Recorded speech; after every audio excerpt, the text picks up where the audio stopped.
Yo, before we get into the interview, man, I want to give a shout out to all my radio stations all across the country who have the Bootleg Kev Show as an official affiliate. Man, we're on the radio in about 100 cities nationwide every day. Want to give a shout out to Real 92.3 in LA. Shout out to The Beat in Miami. Shout out to Wild 94.1 in Tampa. Shout out to Hot 98.3 in Tucson. Power 98.3 in Phoenix. We 102.9 in Portland. We're all over the country, so you can tap in with that radio show. If you want to know if we're on in your city, just go to bootlegkev.com. The full list of cities is there. You might hear us. Let's get into the interview.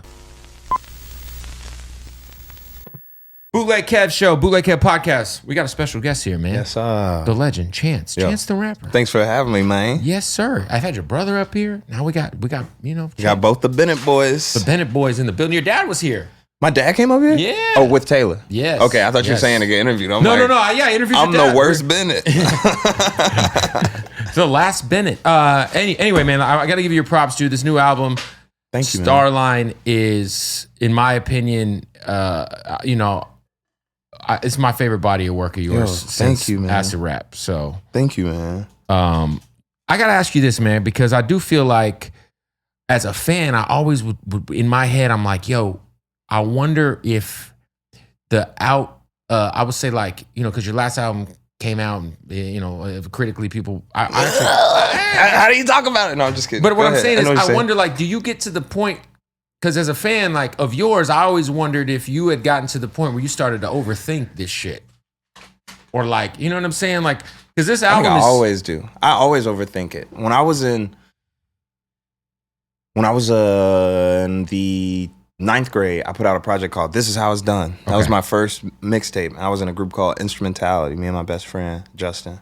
And I probably stressed out making that album as much as I did any other one. Like, I feel like I'm kind of the type of person that just really puts a lot of pressure on the words and on how it's presented and how it's contextualized. And, you know, am I going to do it? Even back then, I was making music videos on my laptop, like literally on like the camera that's on the laptop and shit. Like, I was always like, you know, very like granular, like piece by piece trying to make stuff, even when it wasn't.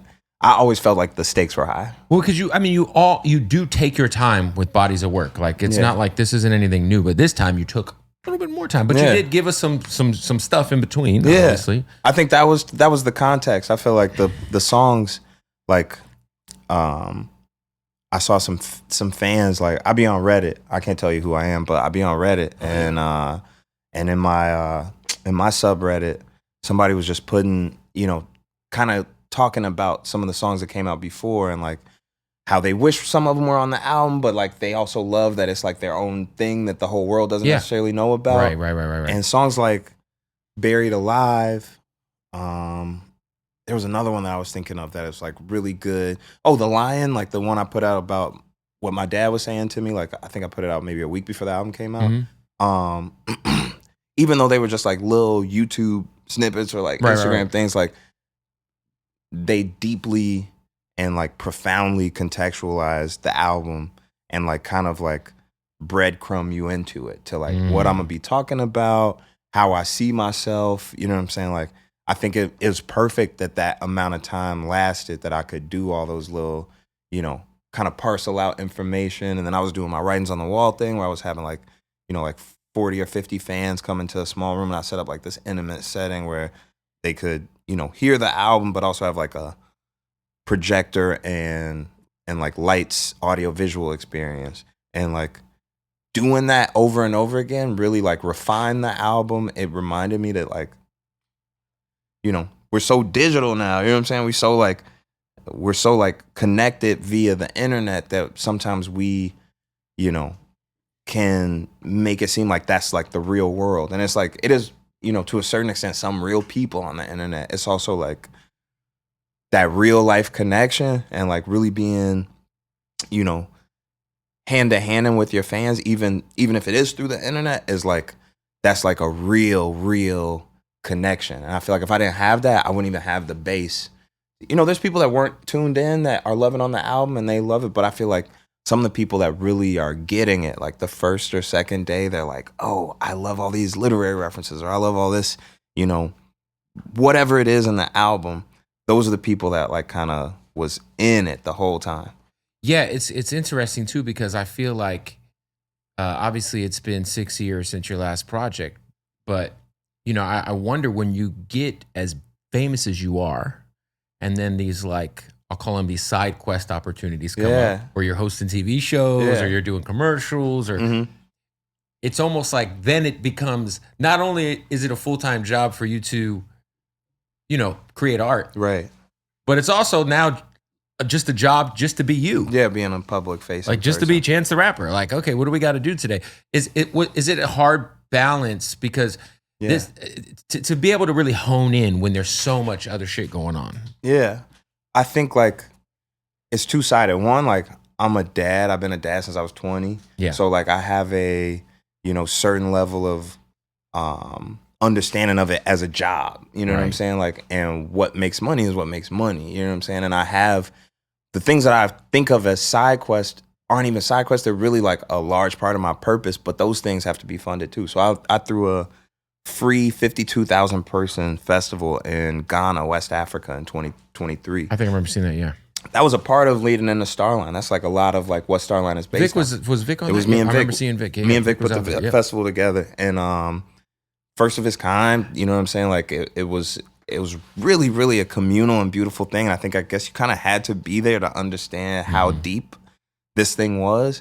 But like, that shit costs money. Like, you know what I'm saying? It don't cost rap money. It costs the voice money. You know what I'm saying? So like, so doing certain stuff like that was necessary. But then on the other side of it, and I didn't know when I was going to say this, but I might as well say it now.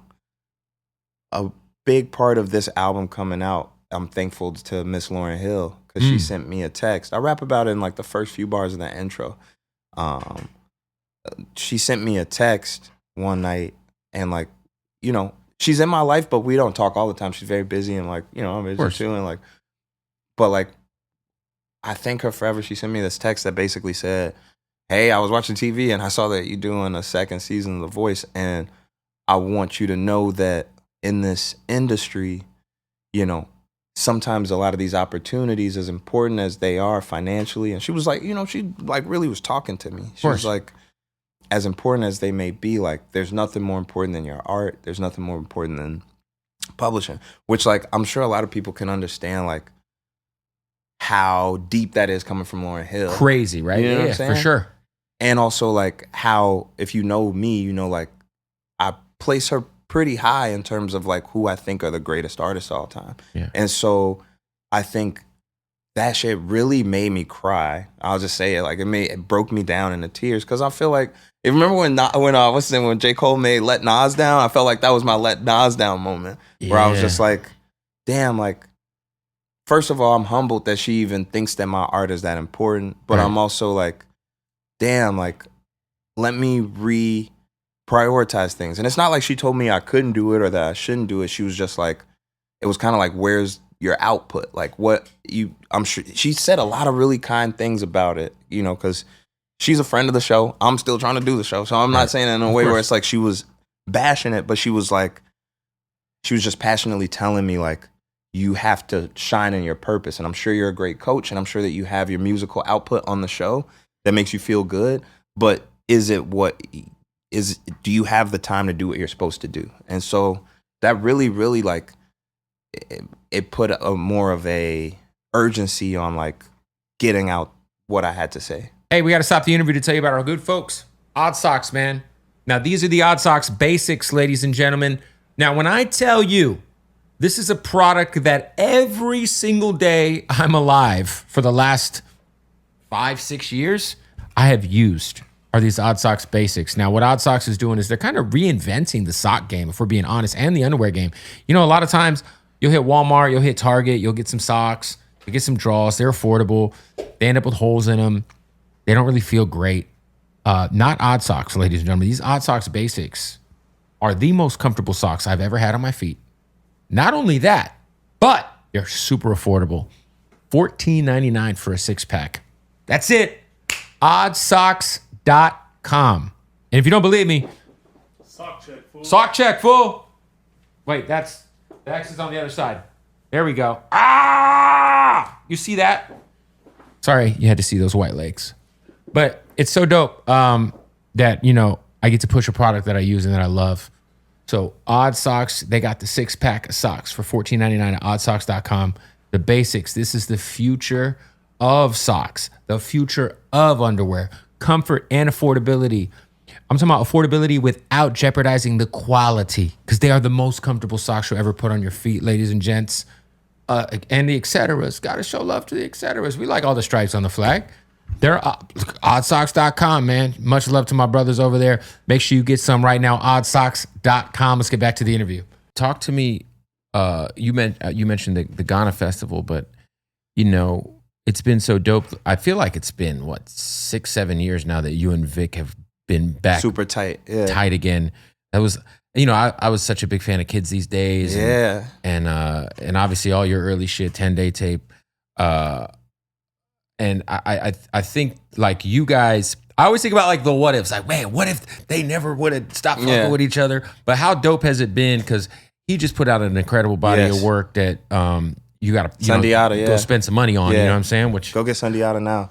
But how dope has that been to just have him back in your life, and you guys have this, you guys just have such a great chemistry together, and you guys are so synonymous with each other. Every time I start trying to tell a story, I get ready to fucking cry. I don't know why. It's like all these are like just like bringing up important parts of my life that happened in the past 6 years. But basically, me and Vic, I tell the story all the time. Me and Vic really, really grew up together, like been through everything together.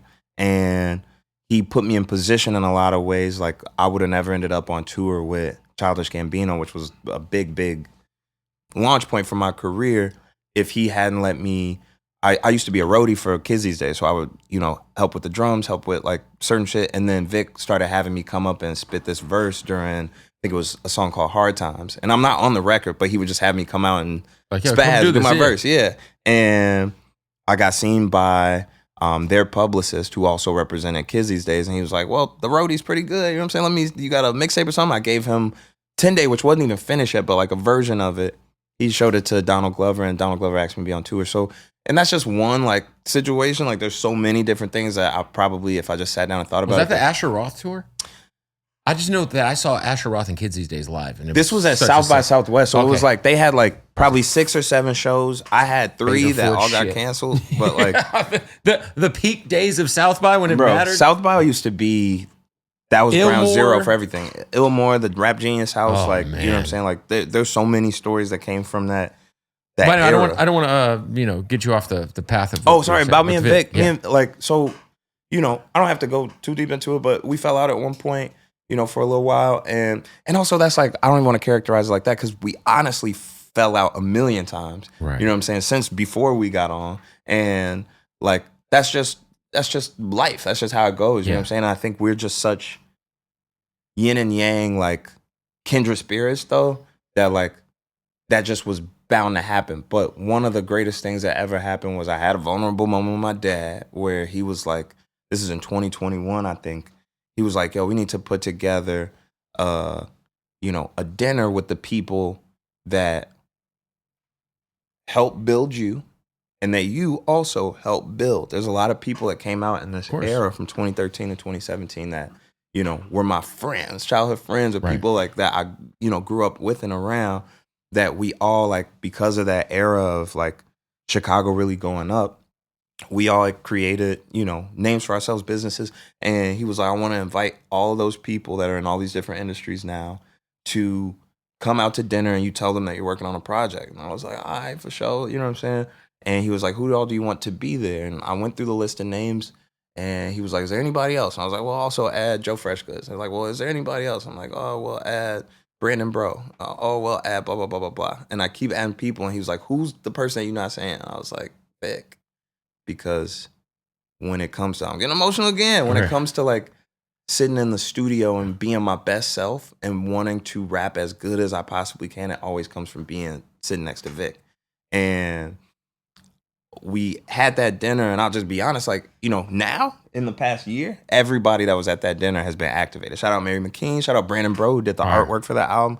Shout out Joe Freshgoods, just called me the other day. That's great, because there was like a conspiracy theory that the artwork might have been AI. I think that's a concerted. Did you see that? Yeah. I saw that on Twitter.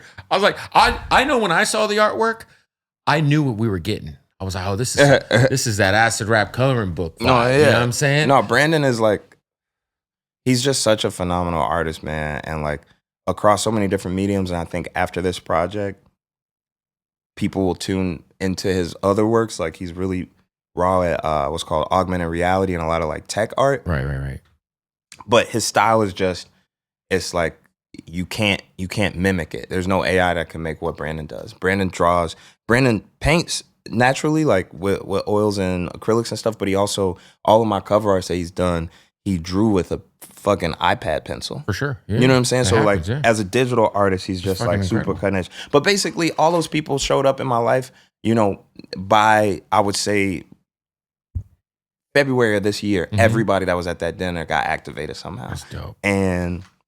But who I will say was activated since 2021 when we had that dinner was Vic. Like we would rent out this crib in LA, and this amazing poet that like kind of raised me and Vic, Aja Monet, not to make it sound like she's that much older than us, but like, you know, somebody that we both looked up to was Aja Monet, and she would come and sit with us and do writing prompts like we used to do when we was in high school in the after school writing programs, and give us different prompts to just, you know, to sharpen our pen literally over and over again.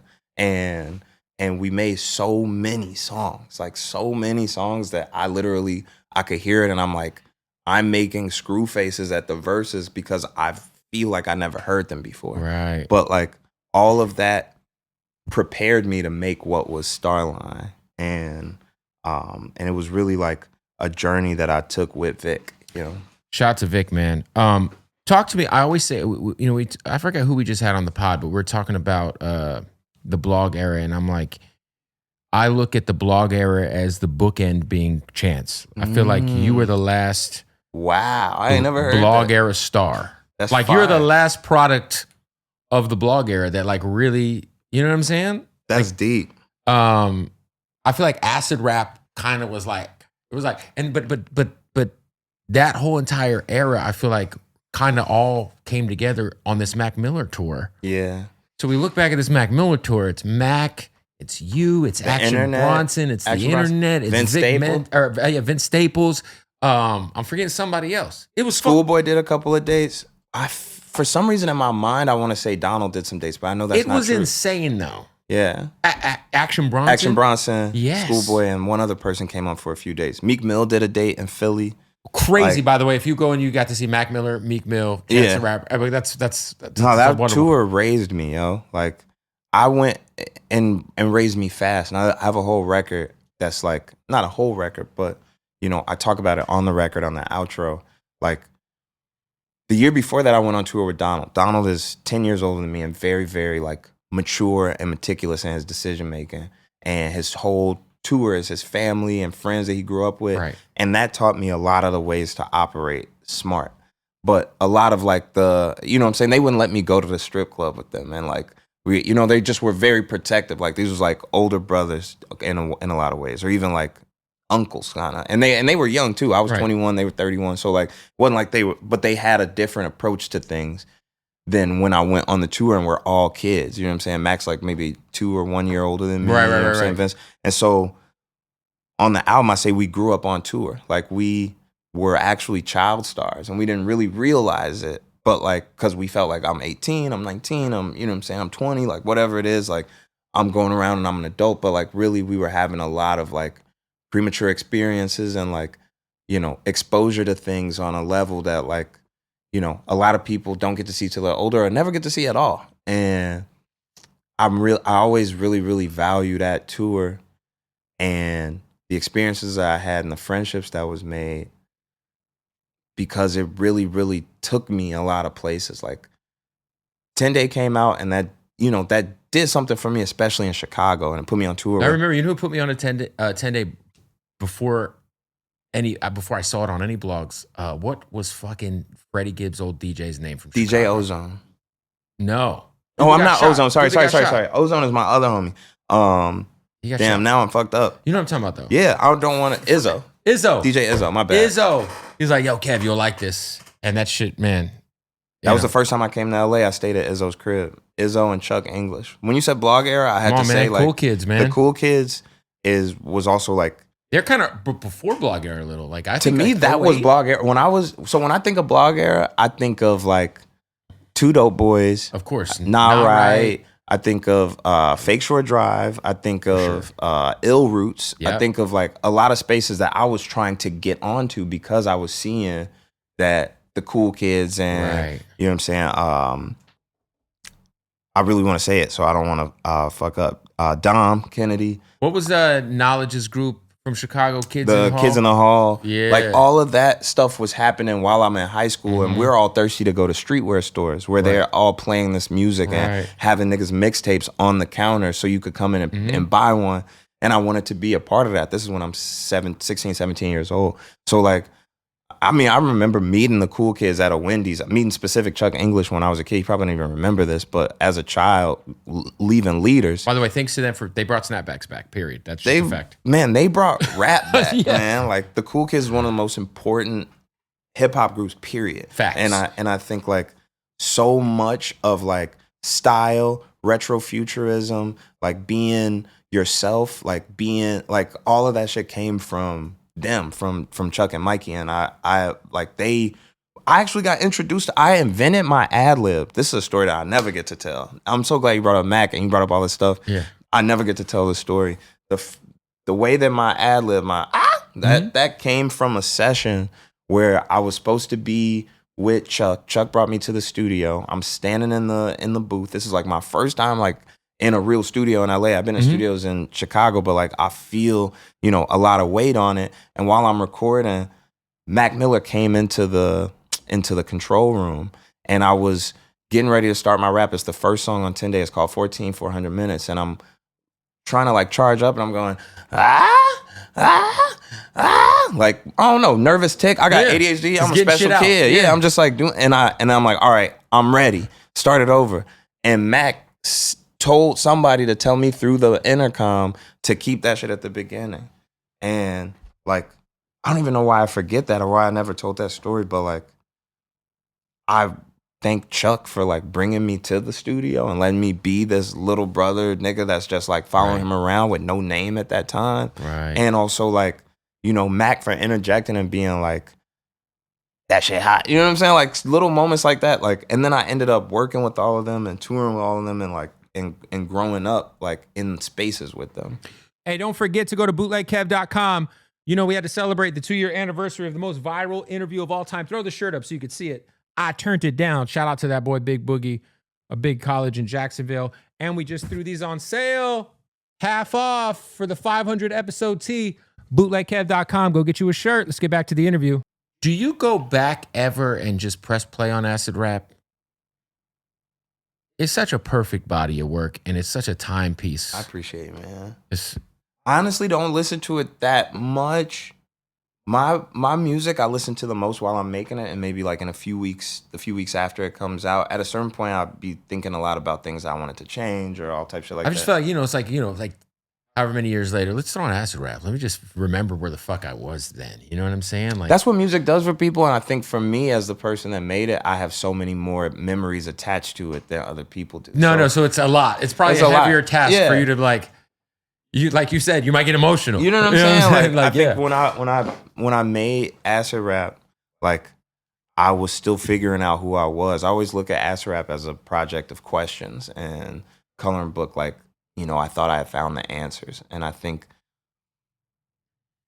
Acid Rap is so pure and so like, you know, I really hope that my mom used to say this thing when I was a kid that she called it the second album test because my mom's super into music. Yeah. She always used to say that like an artist's second, you know, album is the most important because that's how you know if they just like, you know, if it was flash a in the fluke pan, or, you know what I'm saying? You can do it twice. If you could do it twice, then you got it. And And she used to put that pressure on every new CD that we would get from an artist that I already fucked with. And I put that same amount of pressure in my mind. This is my second thing, even though nobody had really heard 10 Day. But I'm in my brain, I'm like, it was your second thing. Yeah, it was my second thing as Chance the Rapper. So I'm like,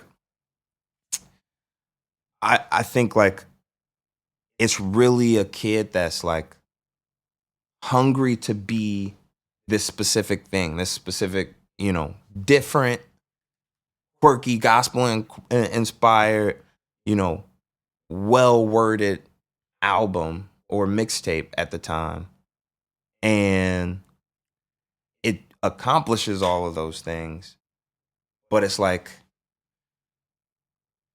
I don't know. It's just like, it's flat now. Like, I loved it the most when I was making it. Well, were you actually like on the psychedelics pretty tough while creating? Hell yeah. Yeah. And while not creating. Right, of course. Yeah. So like, I was like shrooms, acid, all, Yeah. It's like, I didn't have kids. Right. I didn't have non-for-profits. I didn't have. I microdose every day. Microdosing is different from like, it is. You're right. I'm taking a half eighth and just walking around. Oh man. Like I'm or saying, going in the studio. Yeah. And literally just like, what I always tell people that's funny is like, there were a lot of acid and shroom sessions, but like, I can't think of one song that's on acid rap that actually comes from those sessions. Right. You know what I'm saying? Like, it's almost like because depending on how much you've taken, you might catch some magic. It's incredibly hard to function when you're on but acid. It's very hard. What the fuck? Because every beat sounds like the greatest beat ever. I remember I was or the scariest beat ever. I ate like a half an eighth of shrooms, and I was in the studio with a buddy of mine who's a rapper, and he's playing me his album. Big artist, and it sounded like the greatest hip hop album ever created at the time. And then it came out, and I listened to it, and I was like, "Man, this shit's weak." Yeah, I thought this shit was great. I was high as fuck. No, literally, the vibrations were just they took me over. It's a skewed perception of the world. No, I think like I was documenting my life, and so the days where it was clearest and I was best able to do that was on the days where I was just smoking weed. You know what I'm saying? Right. And I think,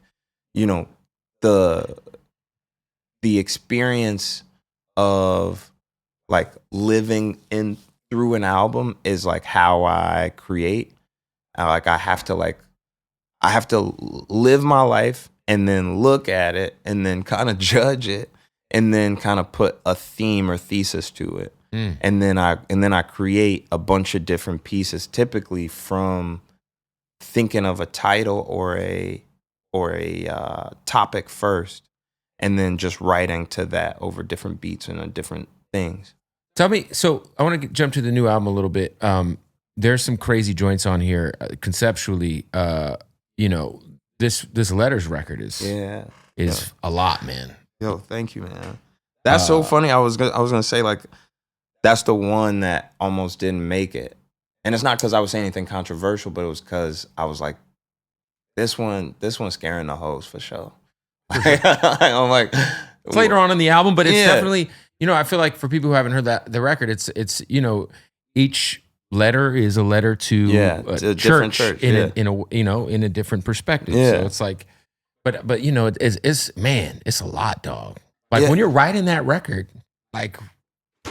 Yeah, that record that's one of the few that's a punch cut. So I actually didn't put pen to paper for that one, which feels so phony because I keep talking about I'm writing them motherfuckers. But like that was inspired by two works. So a lot of the songs on the album, just for context, are like inspired by some literary works. So either a book like The Negro Problem or Homer's Odyssey for Space and Time, or from poetry with No More Old Men, or I felt like Just a Drop was one of those records that felt like I could have read it out loud in a poetry book. Yeah.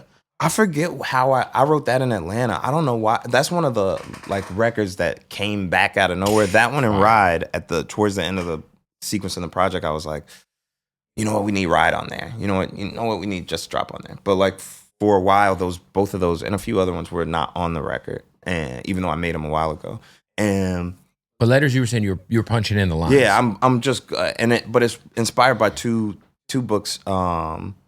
Sort of one of them is James Cone's book, The Cross and the Lynching Tree, and it's like one of his like most important works in like explaining Black liberation theology.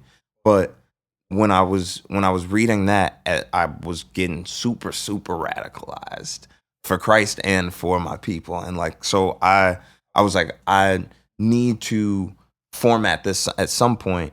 So I had an idea for a song called "The Cross and the Lynching Tree," and then I was also inspired by Paul's letters. So in the Bible, like the last, like, I don't know, like a lot of books of the Bible are letters from Paul to different churches. So you get, like, if you've ever heard of Romans or Thessalonians Right. or Corinthians, those are letters to the church in Corinth or letters to the church of Rome or wherever. And so all these letters that he was writing are like these scathing, mad letters to them saying, y'all fucking up. This is not how the church is supposed to be. Right. And explaining them that his life was divinely changed by Christ. So there's like this ongoing Christian meme that may not be in your algorithm. Probably not. Where it's like, where the most Christian thing in my algorithm is my guy Miles Minnick.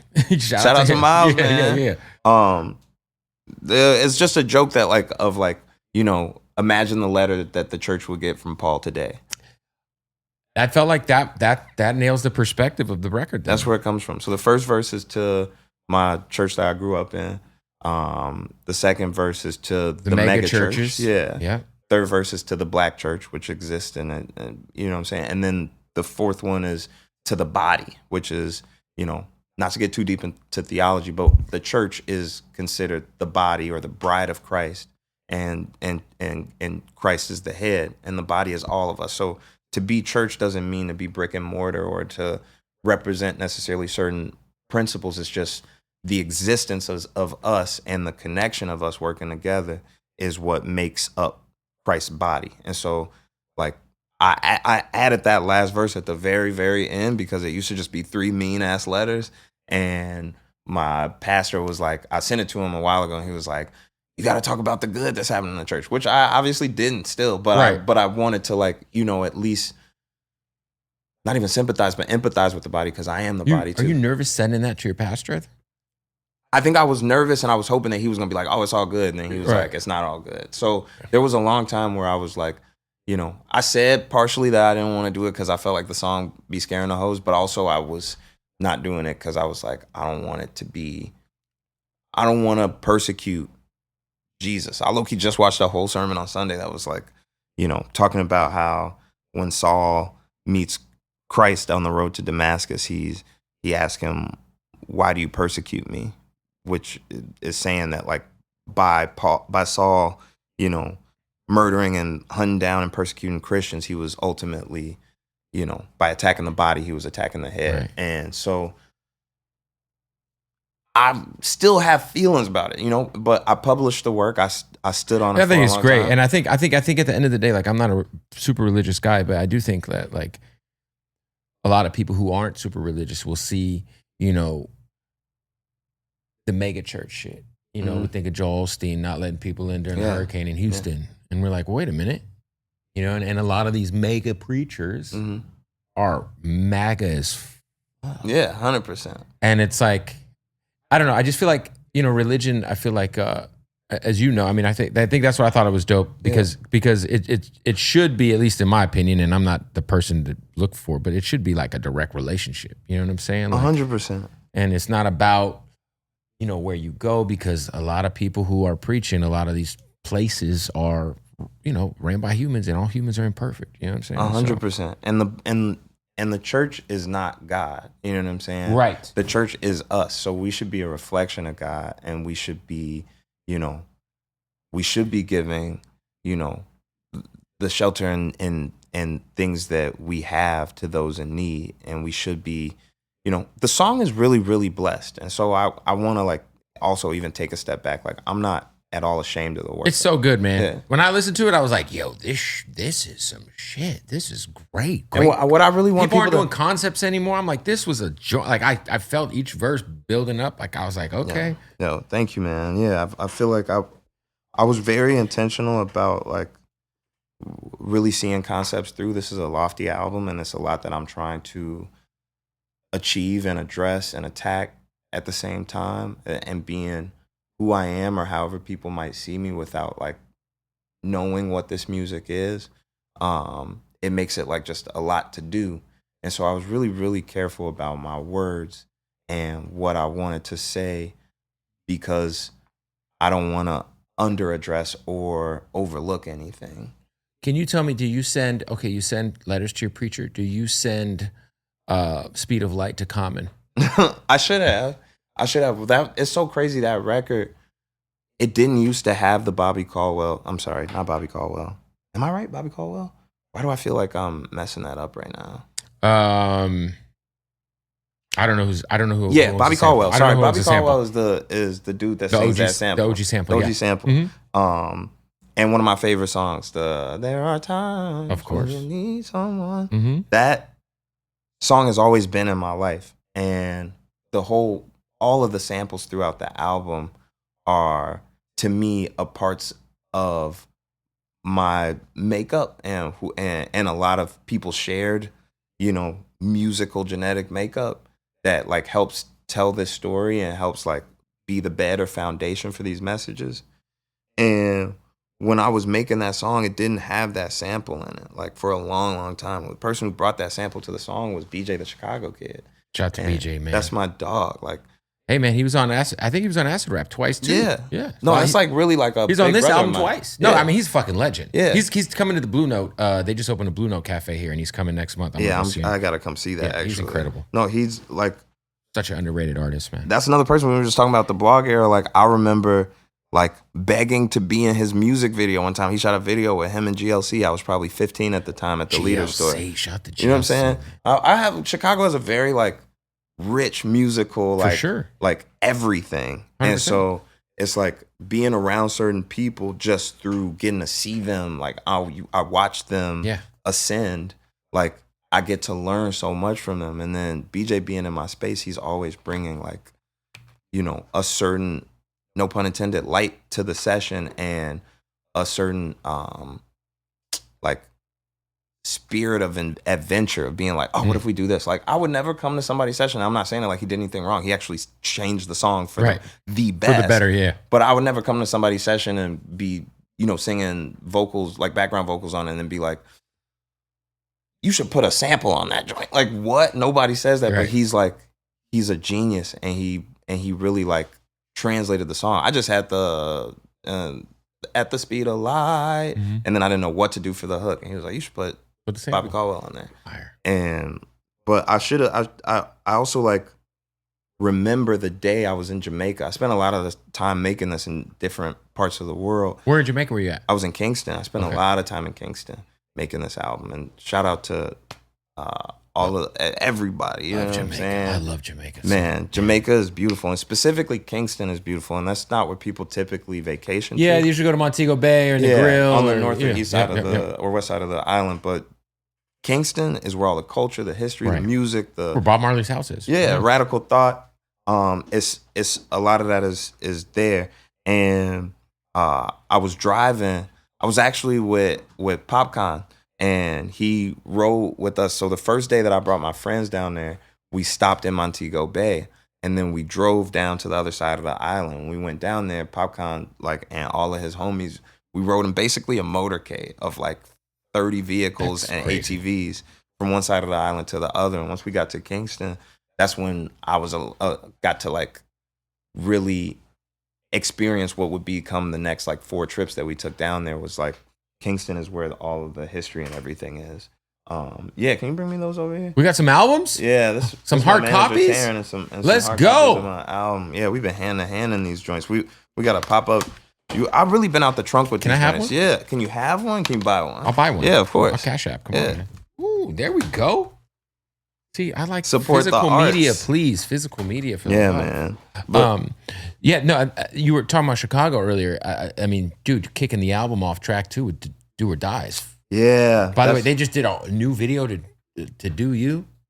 You know what I'm saying? It's a resurgence. So those are the architects of, to me, you know what I'm saying? I don't want to discount anybody, but of the Chicago rap scene. It's them, Twista, but Conflict. Twista got put on. So it's Pimpin', yeah. So it's we come from this musical lineage of a certain artistry and style and pimping and understanding of just fly shit in Chicago. For sure. 100%. That you get flares of that in other places, but that's a real a deep part of Chicago. And when I was making the song Ride, like, it's so funny, like, there's certain songs on the album that I've heard people say, like, this is my easy listen. This is my, like, this is just when you fucking around. It's like, those be the deepest ones. Like, when you go back through and you listen to, like, what's what being you're said, saying, yeah. it's like, oh. Well, even on the record, what's the record you have with the Chief dude? Oh, where yeah. you say Baby fuck, Chief when you do got it? the fuck ice line. Yeah. It's like that song is... That song is slap. Yeah. Though. You know what I'm saying? But that's how you got to do it. Like, I learned this from KRS-One. He said it's hip and it's hop. And the hip, you gotta be hip. You gotta be intelligent. You gotta be educated. But the hop, the movement, you gotta keep the movement going. If people can't move to it, at least bob their head hard, at least something, you can't carry them through the amount of listens that it's gonna take to break down the hip. So it's like that song, that one way sample, the fact that Do or Die comes in with these like super nostalgic and super sly tones, you know what I'm saying? Like the hook, everything of it feels nostalgic and a part of a movement. And then, you know what I'm saying, I'm able to be lyrically, to say whatever I want to say. And then the same thing for the record with Baby Chief. Like, that's probably my most radical song on the album, I would say. Like, it's politically, probably. I mean, it's one of them. I think they're all politically radical. I feel that way too. This is a very conscious album. Yeah, and this is a political. And I've been saying this on the pod. With everything that's going on in the world right now, there's such a lack of what we grew up on. And when I say that, I mean like, yo, we have to talk about this stuff in music. Yeah, and you could do it without it being preachy, without it being. You have to. Or nobody. I don't want to listen to a nigga tell me what I'm doing wrong over a weak ass beat. You know what I'm saying? Like, I need to damn near be in love with a song before I could break it down. That was one of the most important things that I learned or taught myself over the course of making the album, is that I, as a writer, attack things almost always from what I'm saying and how it'll read. But nobody listens to music, including me, in that way. The very first thing anybody hears is pitch. The second thing that they'll hear is rhythm, and then melody, and then maybe lyrics is.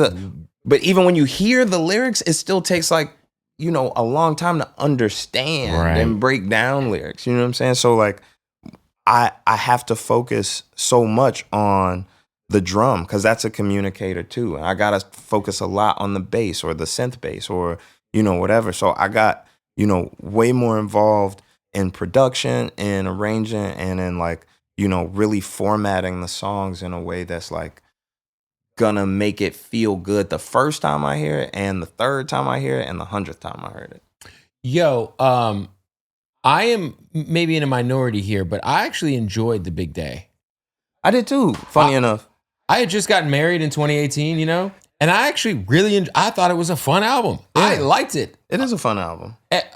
For you, like, did the reaction to that album fuck with you at all? Of course. I think it would fuck with anybody. I think if anybody was me, it would fuck with them.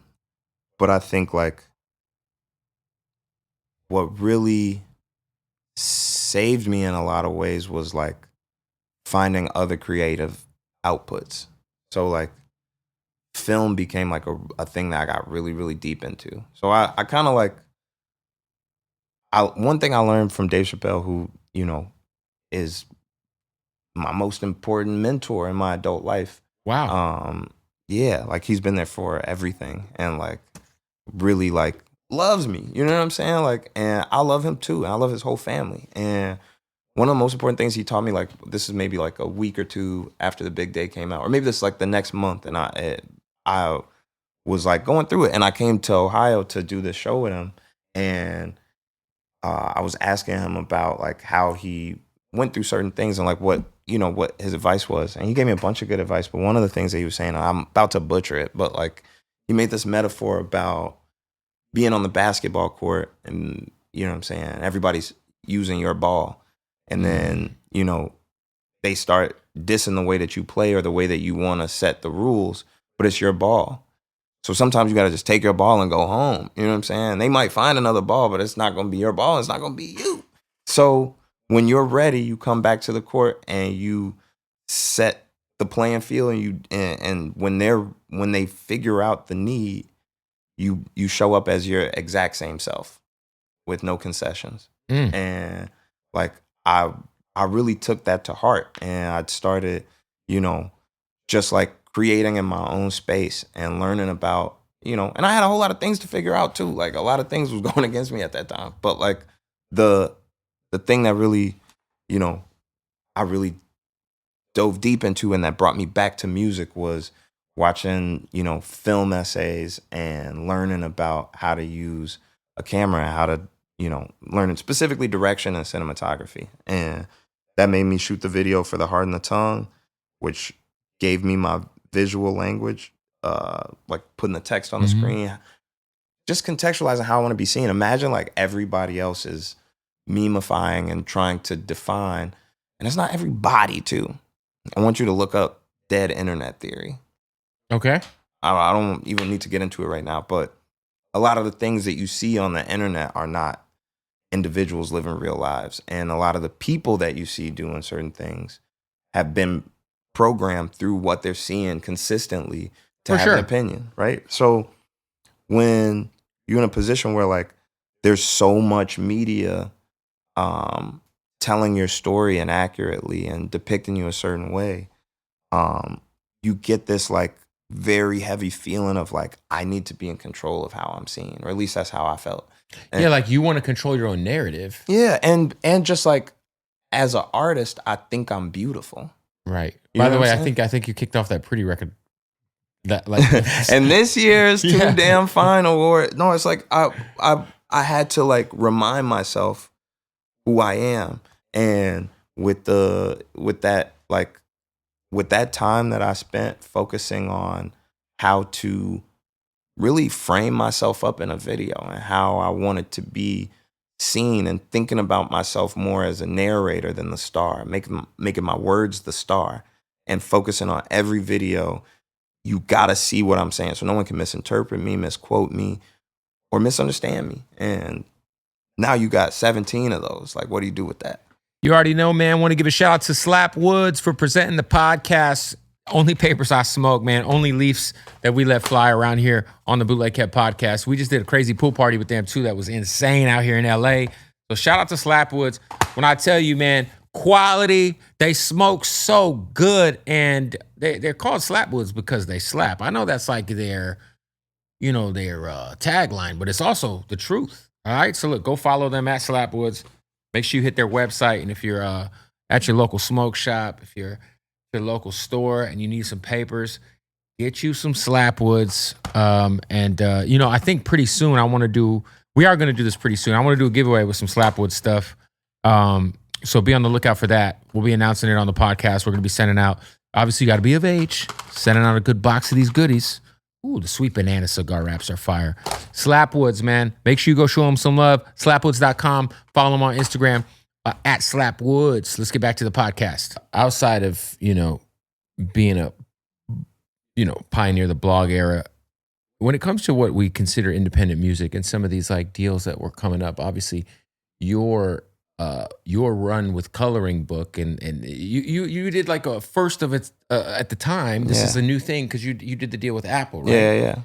This was a whole entire like new landscape. Streaming is new. Mm-hmm. This is before we all have Spotify on our phone and Apple Music on our phone. It was really in the middle of the streaming war. So what's so funny is like, because time does fly, like some people don't, have the context for what was happening. But at that time, Tidal, there was no Amazon Music. Tidal was getting exclusives. Exactly. There's this exclusive everybody war. Because they wanted you to sign up. Yeah, they wanted to get the users, and Spotify has always had hella users. And because I think Spotify's ever done that, right? I think it was Apple and Tidal. It was like Apple an Apple Tidal thing. Because they were trying to get. Yep. So like, a lot of artists started doing those deals where they would say, my album's gonna be exclusively on this platform for 2 weeks. Right. And when it came to me, I think mine was so, like platformed and talked about because my music had never been on any like official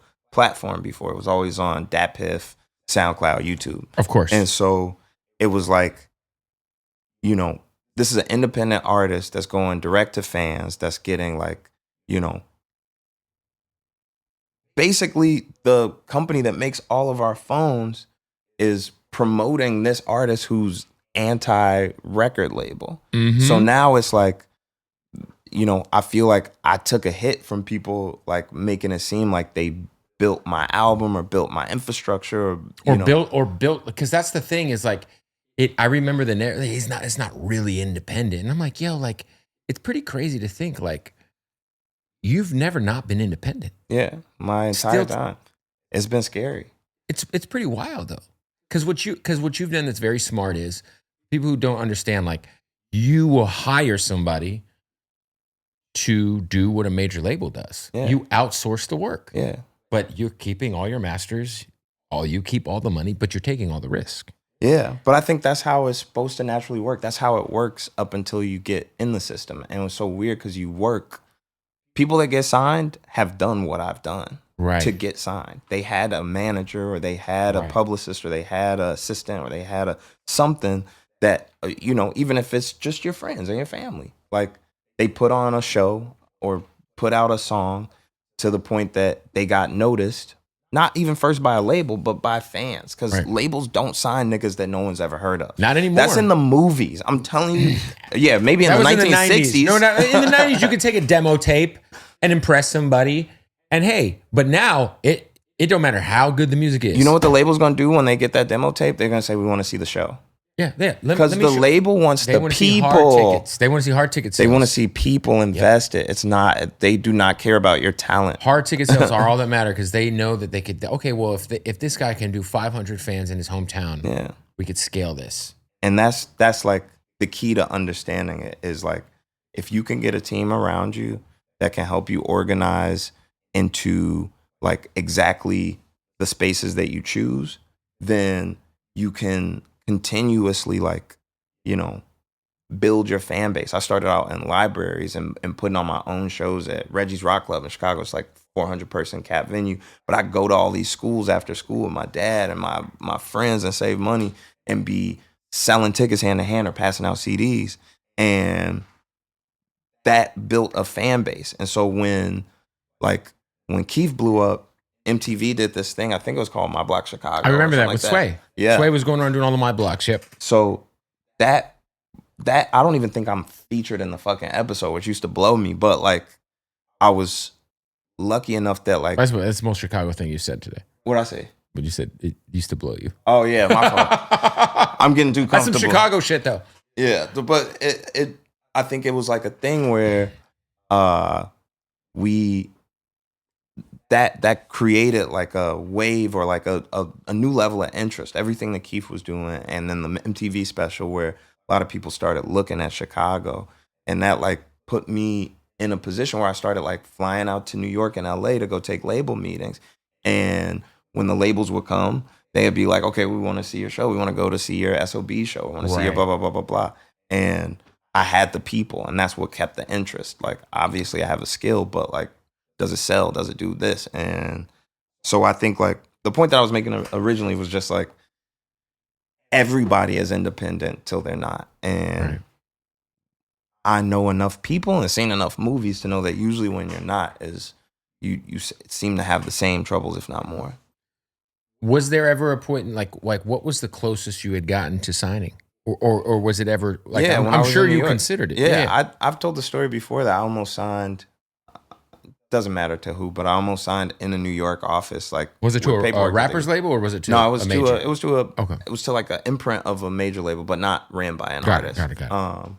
And yeah, they printed out the paperwork in the meeting type shit. That's like one of the tactics. yeah, they want to show you, hey, they're like, sign this right now. Their goal is you are not going to leave until you sign this. Fact. So if we have it printed and you see the number on the paper and no, I gotta have my lawyer look at this shit. I gotta. My dad called me during the meeting and said, whatever you do, don't sign anything. As just a random phone call. In the meeting. While I'm in the meeting. Hey, Dad, I'm in the meeting. Son, whatever you do, don't sign anything. Great advice. And they had just passed it across the table, too. Great. Fucking shout out to your dad, man. Shout out to my dad. Hey, we got to wrap up this interview. Another one presented by Hardin, baby. You already know what it is.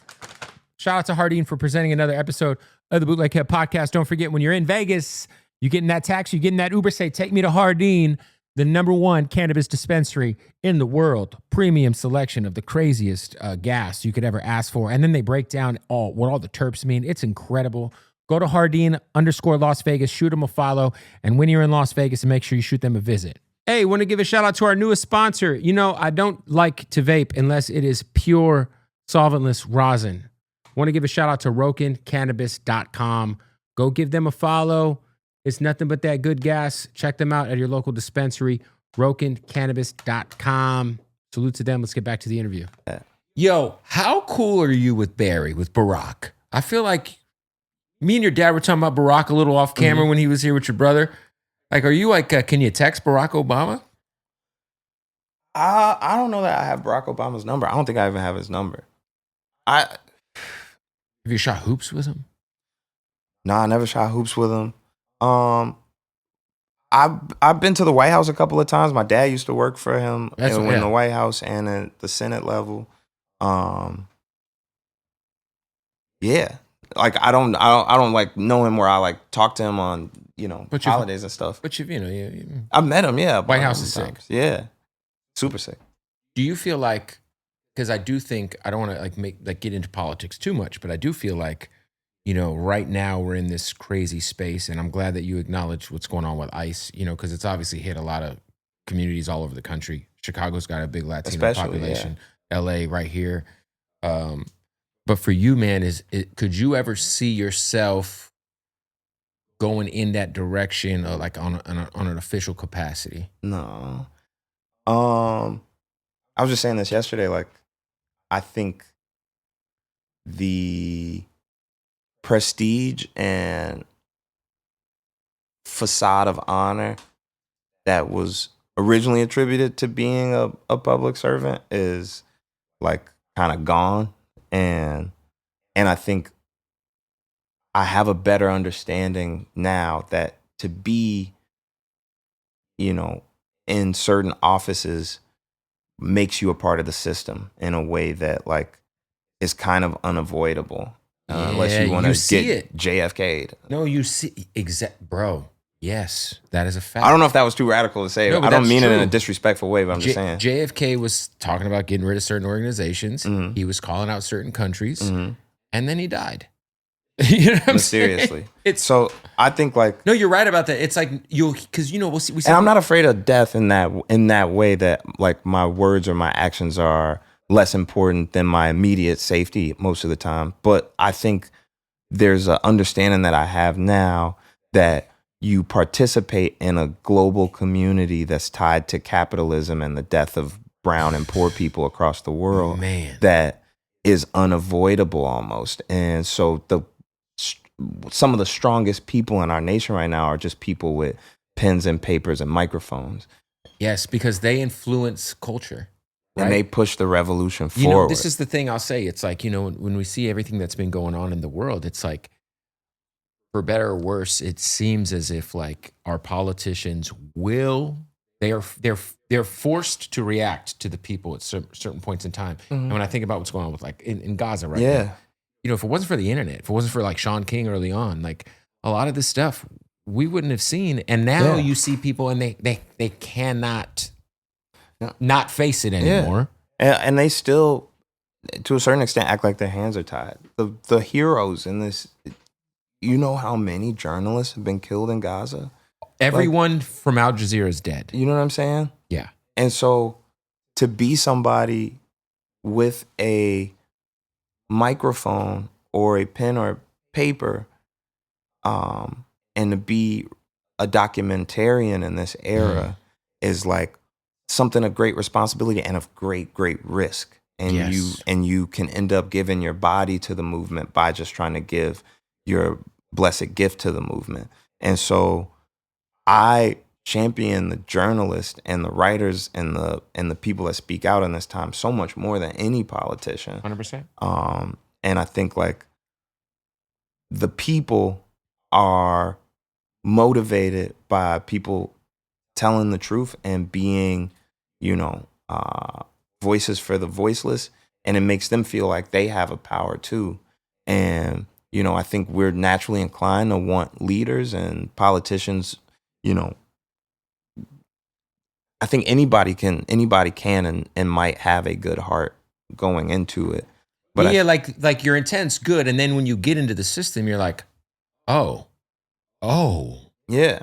And I got to peek behind the curtain, and there's really nothing. You're playing. You got to play ball. You're gonna get primaried, or And I think there's also like a level with both artists and people seeking public office that there is a level of selfishness and like wanting to be, voted for and liked. There is a vainness to being a politician. To be a public facing figure. Period. And I think that like I don't believe totally that everybody that goes into that specific workforce of working for the U.S. or the powers that be are completely naive or like, unaware of those pitfalls in politics. Maybe they just believe that they won't. I don't know. I don't know what it is. And I'm not dissing politicians. Like we need especially at the local level. We need good people. And I think finally, like it feels like there might be a moment happening where like things could turn because the people have almost gotten a peek behind that curtain to a point where they're like, oh, no. Tell me, I always have this analogy so I always say, if you go through Ye's albums, he'll always kind of sample a human. I think Kid Cudi, 808s and Heartbreaks. I think Travis Scott was around for a lot of these stuff. I felt like he sampled your energy for the life of Pablo because it felt, obviously, Ultralight Beam to me is one of the greatest songs ever. Yeah, thank you. One of the greatest intros ever. Can you just kind of you were around for that album, for that. I feel like, there are fans who say it's like Ye's last great album, and but don't want to get into that. But what was that process like being around creating that album? And obviously, Ultralight Beam's an all-timer, man. Put it in the rafters. Yeah. That's like your hero at the time. I remember how big of a deal that was for you. It was I was a kid. Yeah. You know what I'm saying? I was 23. I hadn't even put out Coloring Book yet. It was 3 years since Acid Rap came out. I'm working on this project at that time that, I'm thinking is going to be radically different from anything else out. Nobody was rapping, in a mainstream capacity. And I wasn't even mainstream, but like was rapping about their faith, on several different songs or using that as like a blanket theme for their project. And, growing up, Jesus Walks was like, was the song that my mom loved. Of course. So it's like I had that was crazy. I was I was a kid and I was very like, even though I had I had my kid yet? I don't know. Yeah, I did have after I just became a father. And so the idea of like working with this person that influenced me so much and being able to write on multiple songs and like kind of guide, the workspace and at times was like, it felt crazy. And I was let in like slowly. So it was like, I came in to do a feature verse at the crib. That didn't end up getting used. I came and did a rework of the verse that didn't get used. And then he asked me to come in and do Ultralight Beam, which was me and Nico Segal, who plays horn on all my records and produced on Letters and a bunch of other stuff that I've worked with. Did Surf, Donnie Trumpet and the Social Experiment. We sat and like worked on that Ultralight Beam beat for like a whole day. And then I got brought back a few more times. I ended up writing on, I think, 4 other songs and was there like through the completion of the album. And it was a very like, it's just, it's hard to like even remember everything from it, but I do remember I was gassed as fuck. Like, I remember you were, like, I was hyped yeah. off of that. Like that's what, I think everybody also like, just for perspective, everybody has a rapper that they grew up loving that, is typically from their hometown, that they have some sort of like, they identify with that person at a young age. That person almost becomes a part of their identity. Facts. And imagine if that person was Kanye. And imagine if like you're from the same city as them, you become a rapper. It's like I'm getting super caught up on my words. I think all I'm trying to say is like that time, it was very formative for me because it was my, like, that was the last bit of times of like me before like launching into like what I feel like I'm still on right Yeah, now. I mean, like if you think about like Coloring Book comes out, everything changes, man. No, 100%. I mean, it's like, because acid rap was such a phenomenon. And I mean, look, 3 years later, you're still going crazy off of this classic mixtape. Yeah. And then you got to deliver after acid rap. We see you in the studio with Kanye, and then Coloring Book comes, and it's like, it's just to the races, dog.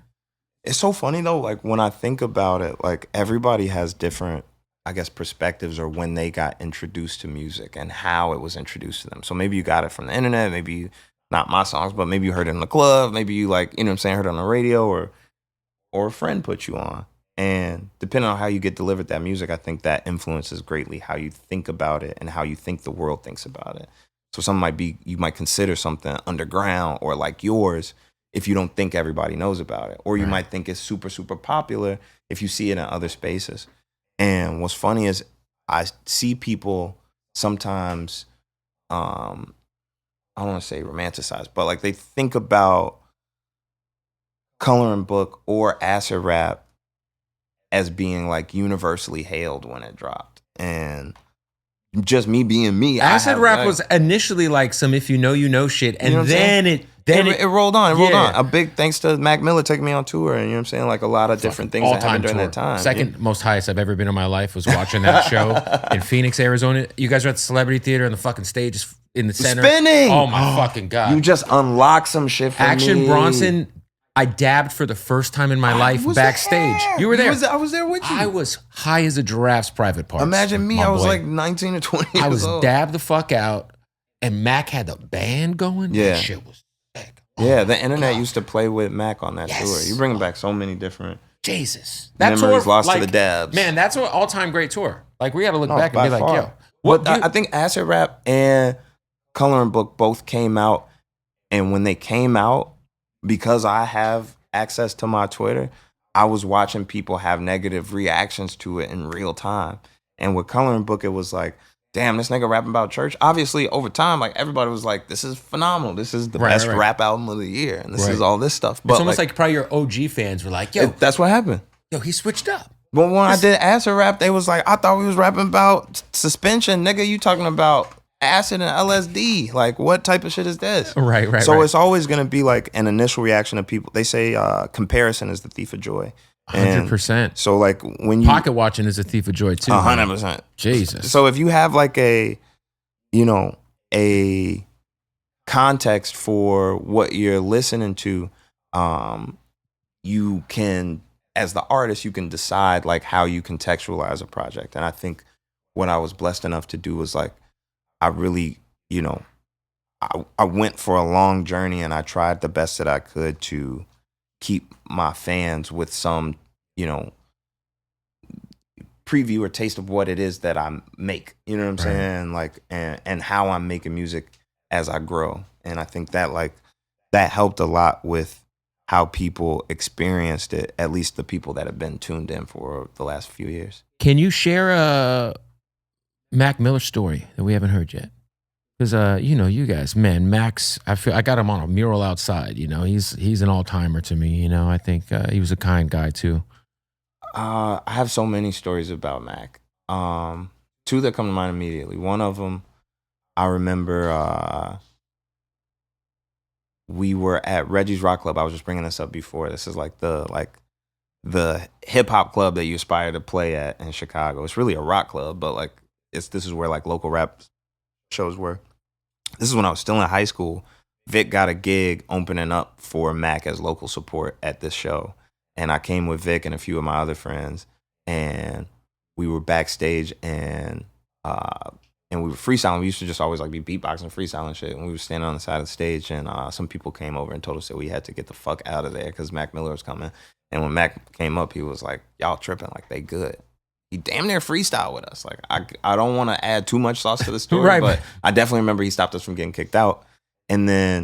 obviously we're in high school, so I didn't really meet him until I went on tour with him. But like the other story that I remember really well is one night, I think it was me, Oreo, might have been my homie Danny, Mac, and I think Tree, and we went to. I used to have this like little broken down RV, like, so I wasn't on a tour bus when I was on his shit. I had like literally a camper that didn't have air conditioning that worked. Everybody just climbed in. We just be in that bitch, like sitting on like a shag couch, hot as hell. Like it was low-key awful, but like, also probably awesome. Yeah, now you remember them. You know.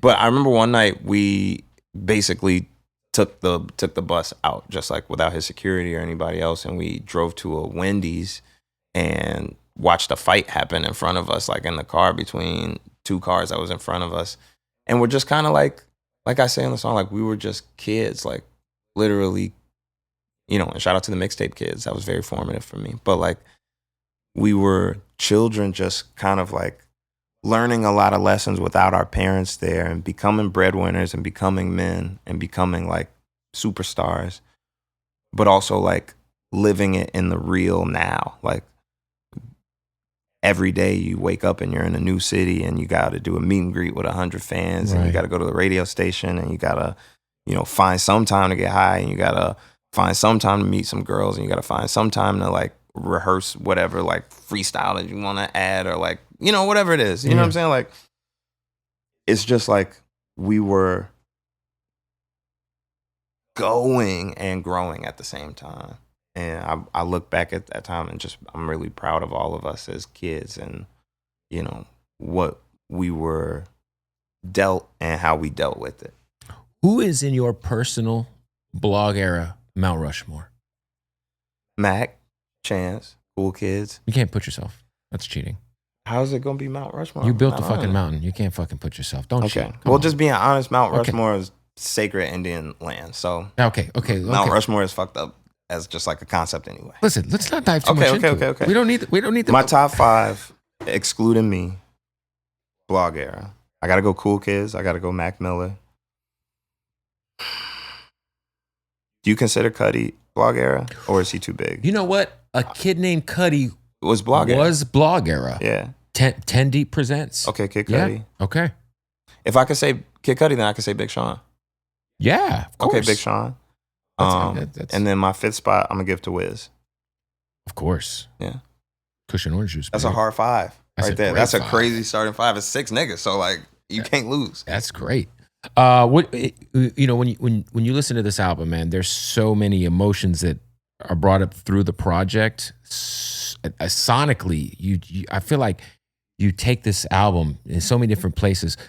At this very moment, what is the song that you like the most? If you had to say like a favorite, because I'm sure it changes on a daily basis, but it does change a lot. And once again today, like the Burn Your Block record's tough. Yo, Burn Your Block is so what's funny is like I've been very avoidant of the internet, and like even though it's been getting great reviews, I've been trying to just stay out the way. But I saw a review that called Burn Your Block just like a fun, you know, saying nothing song. That's one of the most. That's the one. Like it starts off, the verse says, "Red summer heads on a pike pipe down," and I don't think you need context to know what heads on a pike means. But look up what Red Summer was and understand what these samples are. So there's obviously like a lot of great music samples, right. But throughout the project you hear Richard Pryor, and it's from a very specific film called Watt Stacks, which was in the 70s. They organized a benefit concert after the burning in Watts, which happened because of race riots. And not even race riots, that's not the right word, but what do we call it? I don't want to get too radical, but basically there's a understanding. Set all this shit on fire, Chance. Just let's go, man. It's, well, when the government responds to the needs of the people as set forth, it's typically in response to the burning of metropolitan cities throughout history. And they'll tell you that the Civil Rights Act passed because we reached a agreement, or it was because the whole United States was on fire for about 6 weeks after Martin Luther King got killed.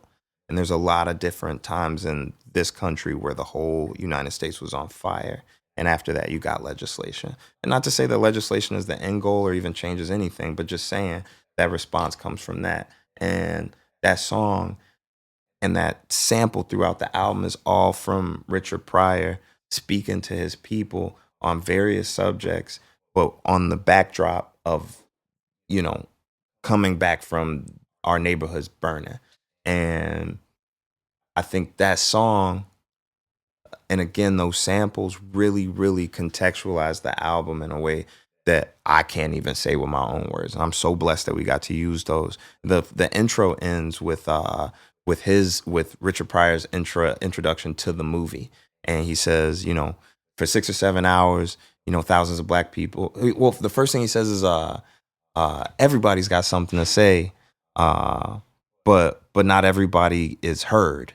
And that's what this album is like, these are my words. These are the words of great poets and literary authors and people before me. These are the words of people from my community and communities all over the world. These are the words of like the people, you know, refined and put into a place where you have to hear it now and you have to understand it now. And I think it'll take a little time for people to really like go through this album. Like you said, when people listen, it's almost like the, you know, diving into, because I think on my third listen, I was catching shit. Where I was like, oh shit. The Link Me in the Future, is that about a particular person? It's in 2 parts, I think, and that's what's funny. Like some of the songs, because songs are songs at the end of the day. Like they be raps, but they be songs. You know what I'm saying? And so sometimes I make decisions that are best for the song that aren't necessarily best for the raps. There's a verse. How do I put this? Like, because I don't want to ruin it for anybody. But basically, that first verse is a little bit more about, you know, not wanting to feel unneeded or unable to find the person that you love just because they come up missing all the time.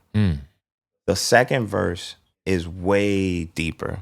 And it's, you know, it's about the way that we as black folks, but people period, kind of tackle death as something that like, you know, that happens to the people that we love.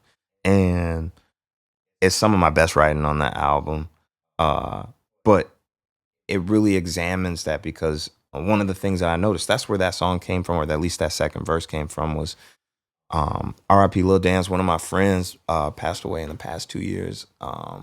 And, you know, a couple years later, I was at one of my friend's house for just like a random ass, like late night after party type thing. And I saw his obituary sitting on the desk, and it made me feel so many feelings, because when I was growing up, that's something that you saw old folks doing. You know what I'm saying? Like old folks would have, you know, across, I remember my babysitter, Miss Brown, that lived across the street. She had her whole entire grand piano had just like a line of, you know, obituaries from people.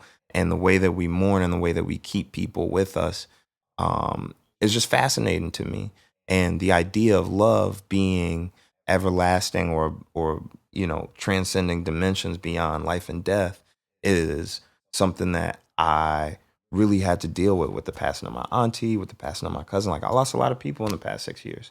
So, you know, that shows up in different places in the album. And like, and I think that that's like, you know, that song isn't for one specific person, but I think it does throughout the song at different moments. It's always pointing to grief. That might be the grief song on the album.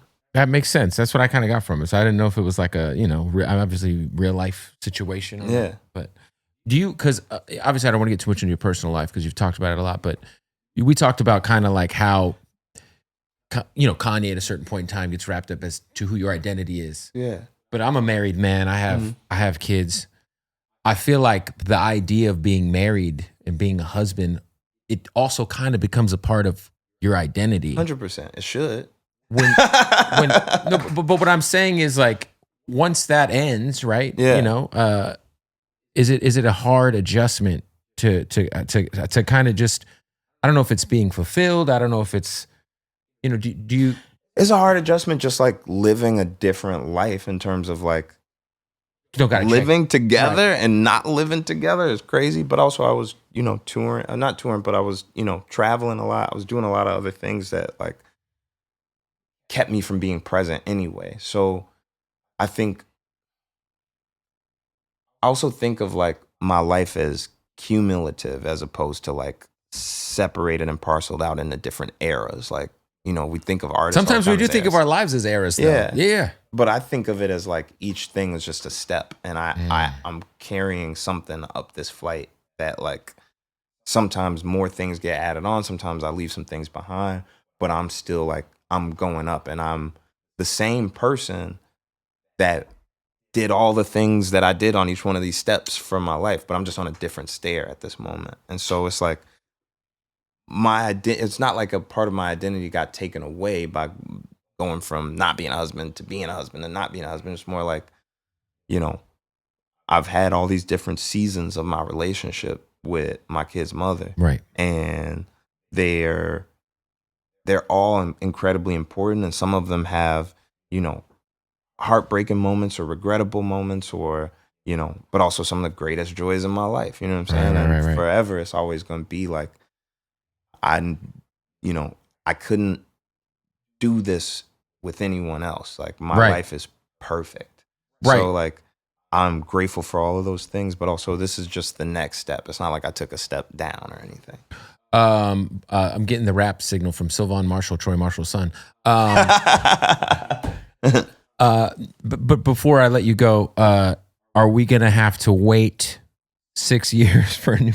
Like, is the battery in your back? Are you like, I just because you are so intentional with your music, I wouldn't want you to just microwave some shit and put it out. But are you like already kind of thinking about the next thing? Or are you living in this moment with this album right now? I think this album is so like heavy to me, in multiple ways. Like I feel like if you notice, like my face is skinny. Like I put in a lot of like work to finish this, and also in the like, I'm really street teaming. Like I'm going to 3 more cities in the next 2 days to go out the trunk with these CDs. So it's like,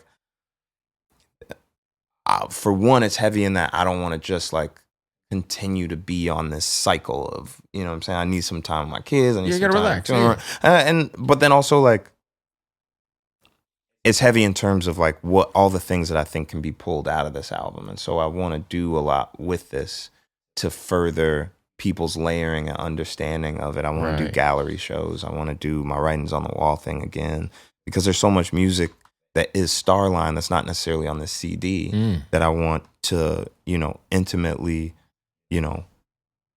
work, work with people to understand and to contextualize and to, to bring to life.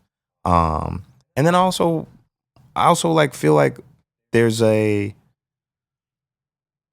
a really good thing, or really good like quote that Miss Lauryn Hill said years ago that was just talking about like, you have to live life to create. Like you can't create from nothing. You have to live life to get inspired. You feel me? So like I gotta like live more life in this time of like what's going on. And like Lupe did an entire album from the perspective of whether or not Amy Winehouse was a battle rapper in an alternative universe recently.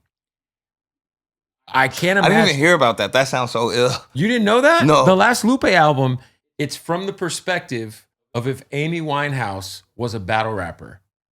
It's called Samurai. It's sick. The last thing that I was really, really heavy on was the Drogas Wave. Which was incredible. He's just all-timer. I've been saying it more recently because I don't think people get this context for why I'm the best rapper, is because my first mixtape I ever got was called Lupe Fiasco's First of 15? Fahrenheit 115 Part 2, Revenge of the Nerds. Fucking classic. Revenge of the Nerds is my favorite Lupe tape. I could not rap how I rap on this album if I didn't have that, and I couldn't be as bold if I hadn't heard his bravado. He was so ahead of the time with like, he has a song, well, he has the American Terrorist series. I know exactly what you're talking about. American Terrorist 3 though, 3 is not on any mixtape. It's pretty crazy. If you listen to it, it's 15 years ago, 14. But if you listen to it, it's like, it's about like what's going on. Which one is the one that's like Something is a racist. Glenn Beck is a racist. I forget. But American Terrorist, it starts off, he's like rapping from the perspective of a veteran, like a veteran who's talking to his wife, preparing her for the fact that he's about to blow up a federal building. It's fucking crazy, dog. American Terrorist 3, incredible. The people with pens. A little bit of Lupe talk to end the interview, man.